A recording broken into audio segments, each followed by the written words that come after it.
if it's a real fight or not, what's going to take place. Anthony Joshua, obviously, you don't really need an introduction from him. Don't give me predictions. I know you don't give predictions. I'm not going to get into that. But, how do you see this fight playing out? Obviously, there's more of the skills, a little bit more favoring Joshua because of his pedigree, his background. But how do you see this fight playing out? I don't know, man. I'm not going to even get into that because it's like, I have a personal relationship with Anthony Joshua, a working relationship with Jake Paul, so it's up to them to do their thing. You know what I mean? There's nothing I can say about that. Split right down the middle. This past weekend, we saw the fight. You were there. You weren't there. Frank Martin was there. Obviously, Lamont Roach, Pitbull Cruz. Were you surprised about that? A lot of people ask me, hey, was the draw fair? I believe it was fair just because of that point they took away from Cruz. And then, when Cruz got the knockdown on Lamont. But how did you see that fight? I think it was pretty fair. I think that for the first, say, 5 to 6 rounds, Pitbull won, plus with the knockdown, that's a 2-point round.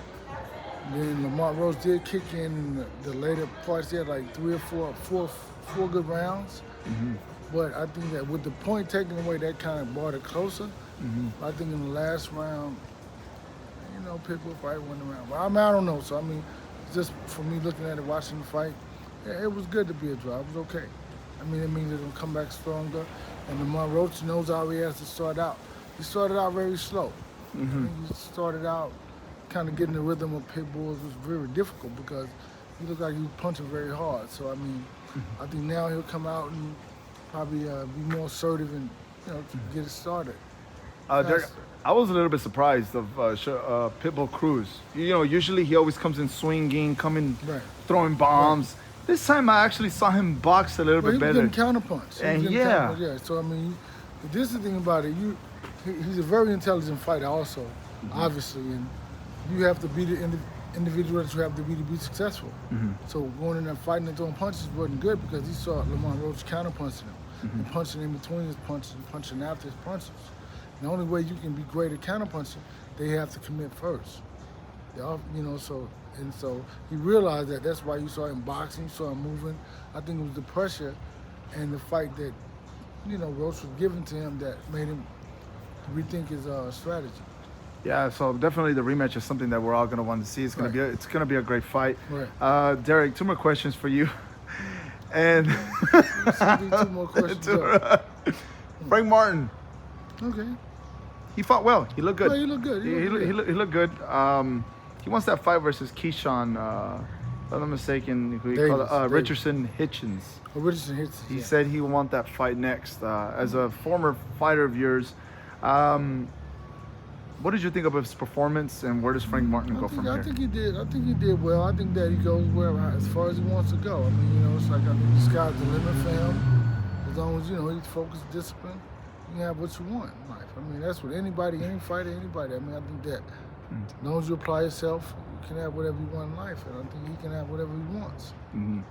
And it'll be an interesting fight with Richardson Hitchens if we have a. You know what? I never only seen him fight maybe once. I think maybe. So I haven't really seen him fight before. I know Frank's a good fighter, so. Yeah. It'll be an interesting fight to see that one. You were a fighter. Yeah. You fought. Coming out here from the city of Dallas.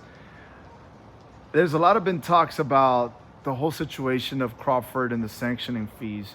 And everybody that I've asked who's been a former fighter who stepped in the ring, who's put in the work for the 2 or 3 months, being away from the family, the grind that us fans, us reporters don't see, waking up at 4 or 5 in the morning, going to those sparring sessions, the eating, the habits and all that. I can see why it's split down the middle on why sometimes fighters do not want to pay the sanctioning fees and why the other side says, hey, well, we helped you to get here, so we kind of should be getting what we deserve. So fans are split down the middle, and as well fighters. And it's not like one is favoring the other one more than the other because of what Crawford just did. Crawford said, okay, well, I'm not going to pay for that. I said, y'all can take your belt. I'm fine. Right. I'm undisputed. In the history books, I'm undisputed. Right. What is your thoughts overall on that? Well, I think De La Hoya did that first years ago with a fight he had. And he was paying a lot more than what I think whatever the agreement was. But I think that, man, it's like, I don't have much to say because I'm not in it like that, but what I'll say is that you know what it is when they I think that's something you discussed before, right? But he handled it the way he wanted to handle it. So I mean, there's nothing I can do about it, and nothing, I mean, I can even comment on it because that's his decision not to pay whatever they wanted him to pay. I mean, and hey, nothing I can say about it because I mean, it's like I understand from both situations, from not wanting to pay, or I'll say the belts didn't make him. True. Right. The belts didn't make him because he'd already been winning. So it wasn't the success of the belts that made him, but they just made it more prestigious.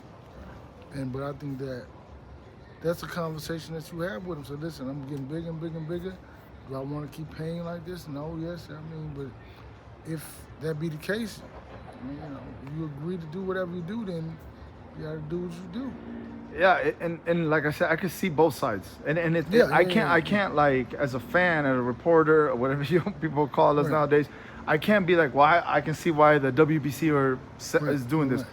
I can see why Crawford's doing this, and again, it's split down the middle, and I feel like I'm. I mean, I can't criticize either decision of whoever, whatever they do, because I even asked Danny Garcia this past weekend in San Antonio. I said, Danny, you're a champion, you held all those belts. And he's like, give us your thoughts on those fees. And he's like, I paid millions. And he's like, so I can't say Crawford's wrong. I can't say WC is wrong. It's just something that's going to be like a long topic discussion. What would be like, I guess, like a resolution for that? I feel like it could sit down and be like, look, I get it. You're making X amount of money. I get it that 3% is a lot. Right. Okay, the WBC brought it down to 0.6, 300,000 if I'm not mistaken, which it is a lot. And the fighters asked for transparency, which I favor, in general for any sanctioning fee. But I just feel like this is going to be a repetition over and over and over and over. Well, they'll find a way to whatever the situation's going to work its way out. So with the fighters and with the sanctioning bodies or whatever, I believe that. I don't know what the resolution is, but I think that it'll work its way out in some way. I don't know, but I think that maybe they'll try to put some sort of guarantee in there for the sanctioning bodies, or I don't know. So it's a difficult situation because you realize that I understand I'm the champ, so. I don't, you don't want to pay whatever you pay, and especially if everybody else had agreed to something, but you said no to whatever it is. So I don't know what that was or what it is, but I think that he, for a title, he has the right to do whatever you want to do with it. Alicia, she's looking really good. She looks more polished. Her technique, her power punches, her combination are coming more crisp, and it's not talking nothing about the other trainers, but definitely can see the chemistry between both of y'all and how she's throwing punches has elevated with her. How do you see her fight playing out next weekend? Well, I think that as long as she's able to stay on track and fight the fight that she can fight, she'll be successful. I think that she has a great opponent, very tough opponent. I think that it's up to Alicia to be the person that she knows herself to be, and I think that when she does that and establishes herself within the fight, she'll be successful. That it's a stacked card. It's a stacked card. How do you feel being part of that card? Jake Paul, Anthony Joshua, and the many other fighters, if I'm not mistaken. How's everything coming along? The buzz is little by little picking up for that fight. Right. I think it'll be great. I think that it's all about Jake Paul doing what he does. He knows how to promote fights, obviously, and he uses himself to, launch the other fighters into a higher place in the boxing industry. So I think that he knows what he's doing, and so I'm happy for that. I'm happy for her. It's all about her getting out there and putting her brand out there and building from this.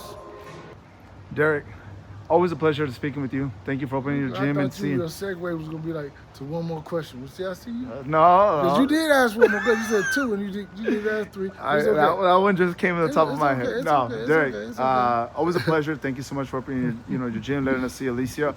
I'm excited to see her. Excited to see her with you. You can just tell the little details the way she throws her punches, the way she moves now, the way she's a little bit more of that old school fighter of going to the body, going up back to the top, utilizing her jab. So you can just tell the technique that you work with her. It shows right now. So I'm happy to see it, and it's going to be a great night, and wishing you nothing but success as always. Appreciate that. Thank you, Derrick. She's been doing good in camps. Yeah. Thank you.